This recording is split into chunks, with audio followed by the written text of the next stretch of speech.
semuanya, perkenalkan nama saya Irma Herianti. Di sini saya akan menjelaskan mengenai salah satu materi pembelajaran dari kelas 11 yang mana di sini saya akan membahas mengenai APBN. Anggaran pendapatan dan belanja negara merupakan suatu alat utama yang digunakan oleh pemerintah untuk mengatur kesejahteraan rakyatnya. Nah, APBN ini juga digunakan untuk mengatur perekonomian suatu negara.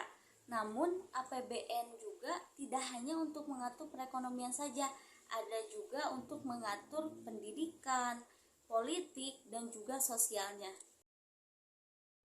Dalam Undang-Undang Republik Indonesia nomor 23 tahun 2013 tentang anggaran pendapatan dan belanja negara tahun anggaran 2014 dikatakan bahwa anggaran pendapatan dan belanja negara atau yang biasa disingkat dengan APBN adalah rencana keuangan tahunan pemerintahan negara yang telah disetujui oleh DPR atau Dewan Perwakilan Rakyat.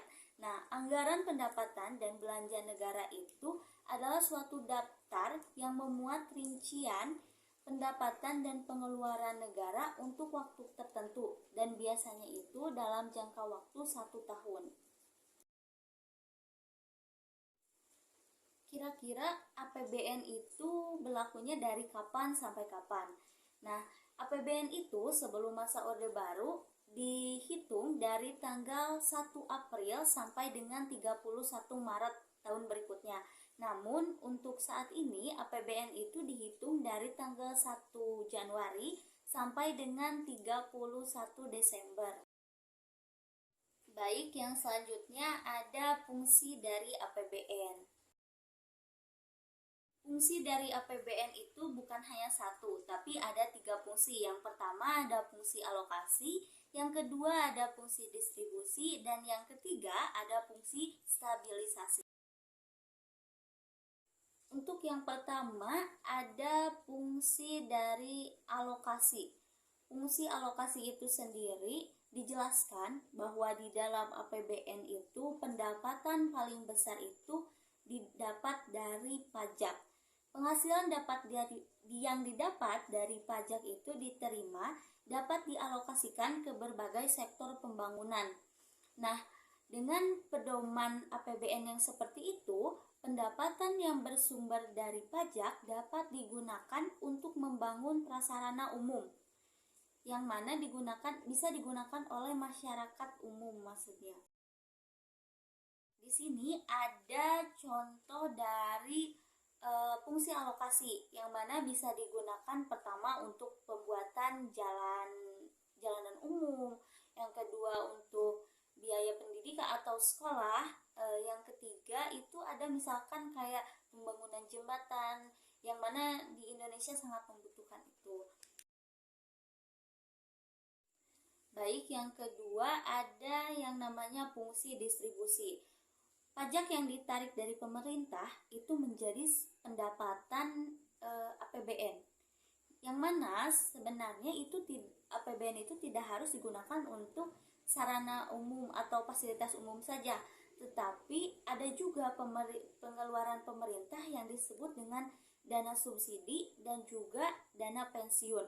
Nah, dana subsidi dan dana pensiun ini disebut juga dengan transfer payment, yang mana transfer payment ini dapat membatalkan suatu pembiayaan dari satu sektor ke sektor yang lain. Ketiga, ada yang namanya fungsi stabilisasi. APBN itu berpedoman agar pendapatan dan pengeluaran negara itu dapat teratur sesuai dengan yang telah ditetapkan. Nah, apabila sesuatu yang telah ditetapkan itu akan lebih mudah tercapai.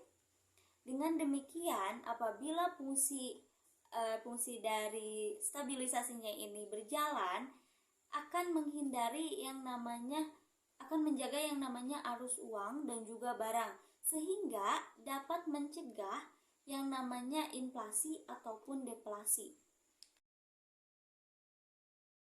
Yang selanjutnya kita akan membahas yang mana tujuan penyusunan APBN itu untuk apa sih gitu kan ya. Yang selanjutnya ada yang namanya tujuan penyusunan APBN. Tujuan penyusunan APBN ini sebagai pedoman pendapatan dan pembelanjaan negara dalam melaksanakan tugas kenegaraan untuk meningkatkan produksi dan juga kesempatan kerja dalam rangka meningkatkan pertumbuhan ekonomi dan kemakmuran masyarakat. Itu tujuan inti dari APBN.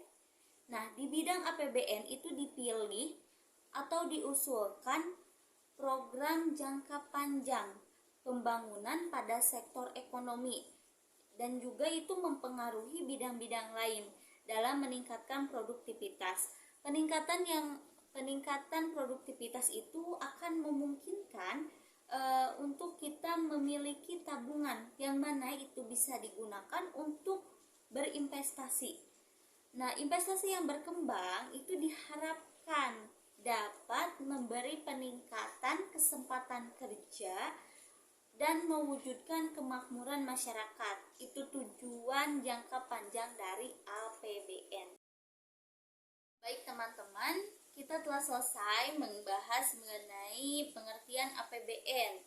Yang kedua, fungsi dari APBN. Fungsi APBN itu bukan hanya satu, tapi juga tiga. Yang mana ada fungsi alokasi, ada fungsi distribusi, dan fungsi stabilisasi. Yang ketiga, kita membahas tujuan penyusunan APBN. Untuk yang telah menonton, terima kasih.